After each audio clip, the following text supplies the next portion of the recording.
Assalamualaikum warahmatullahi wabarakatuh. Halo guys, perkenalkan nama saya Aisyah Qur'ani dari Fakultas Hukum dengan NIM akhir 245 kelas F. Jadi di video kali ini aku akan membahas tentang unsur-unsur negara. Apa sih unsur-unsur negara itu? Nah, jadi unsur-unsur negara itu adalah elemen-elemen fundamental yang harus ada agar suatu entitas dapat diakui sebagai sebuah negara. Jadi menurut Konvensi Montevideo Video tahun 1933 ada 4 unsur pokok yang secara klasik diakui.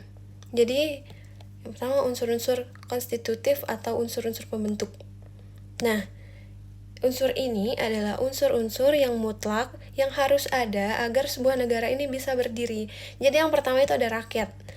Nah, rakyat ini bisa dibilang sekelompok orang yang mendiami suatu wilayah dan tunduk pada kekuasaan negara tersebut.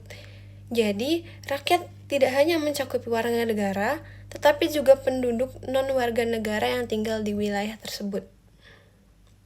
Rakyat itu adalah elemen penting karena tanpa mereka tidak ada entitas yang bisa disebut negara dong.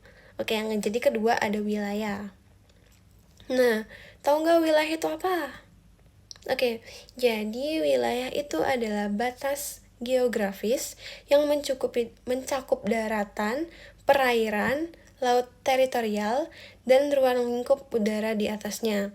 Nah, wilayah ini harus jelas batas-batasnya, meskipun sengketa warga wilayah itu bisa terjadi, kedaulatan negara berlaku terpenuh di seluruh wilayahnya. Nah, yang ketiga ada pemerintah yang berdaulat. Jadi pemerintah yang berdaulat ini sebuah organisasi atau lembaga yang memiliki kekuatan tertinggi untuk mengelola urusan dalam luar negeri. Ya, dia mengelola urusan dalam dan luar negeri. Jadi kedaulatan ini berarti kekuasaan itu yang bersifat independen dari kekuatan eksternal dan tertinggi di internal. Jadi pemerintahan ini memiliki wewenang untuk membuat hukum, untuk memungut pajak, dan menjalankan kekuasaan atas rakyat dan wilayahnya. Nah, yang kedua, ada unsur-unsur deklaratif atau pengakuan.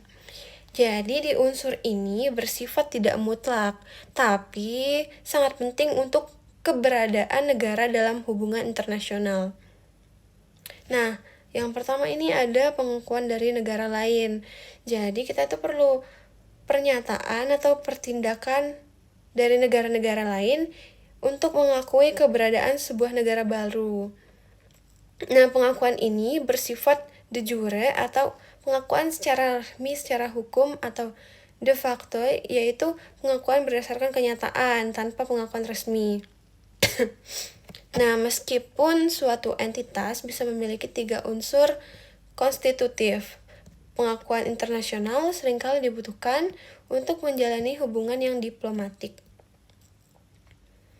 Jadi itu ya harus dibutuhin untuk menjalani hubungan diplomatik, ekonomi, dan keamanan di panggung global.